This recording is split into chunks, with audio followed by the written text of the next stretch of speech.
One thing is sure about Eric Cantona. He was one of the greatest players of the 1990s, a legend at Manchester United and one of the key figures that revolutionized English football alongside Sir Alex Ferguson. The Frenchman was known for his power, creativity, and goal-scoring abilities. He was a physically strong and hard-working player. The former Manchester United was also versatile, as he could play as a center forward, attacking midfielder, and central midfielder. He was also temperamental, which was the major flaw he had as a footballer.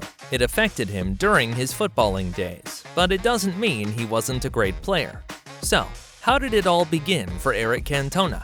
How did he fare in the English League? What did he achieve in football to be among the greatest players of the 1990s?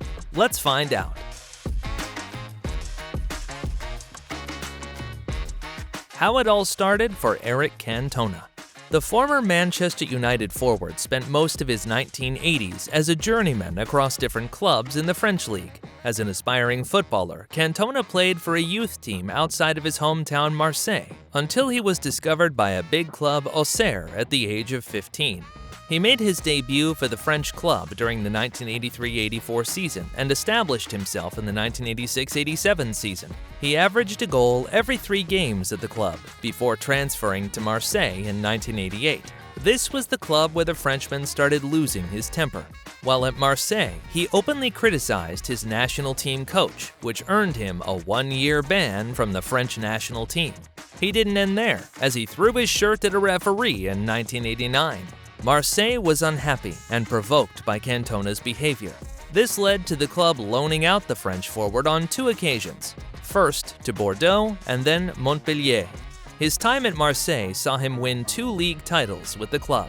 While at Bordeaux on loan for 6 months, he averages a goal every 2 games, and at Montpellier for a year. He helped the club to win the Coupe de France trophy. After his loan spells, he transferred to Nîmes, where he had a short stint at the club.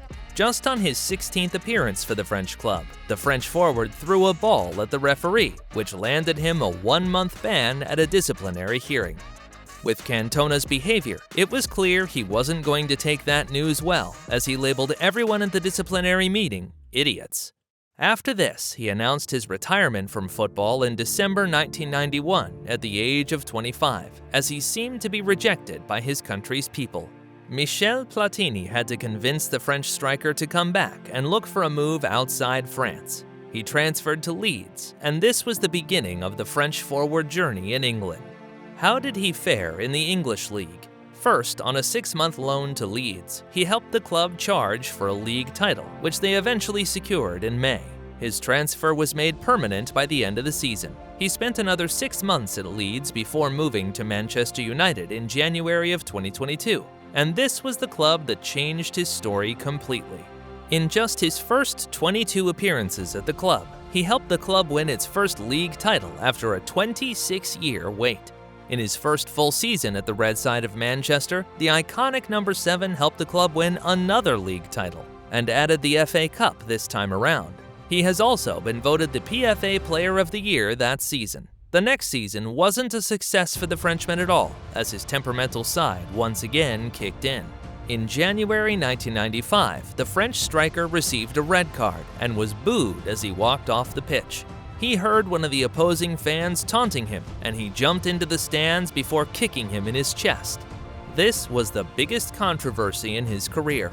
This singular act earned him an 8-month break from football and a 2-week jail term, which was eventually reduced to 120 hours of community service. Also, he was stripped of his captaincy band as the French national team captain. His absence from the Manchester United team might have been the reason the club didn't win the league that season, as Blackburn won it by a 1-point margin.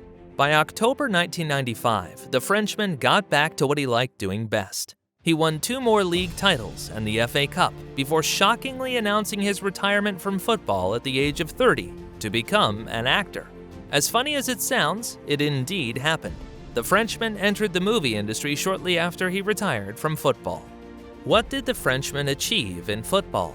He scored a total of 151 goals in 413 appearances for both club and country. He won at least 1 trophy for every club he played and was permanently transferred to except Nîmes, where he couldn't finish the season with them because of his temper. He also had a lot of individual honors to his name.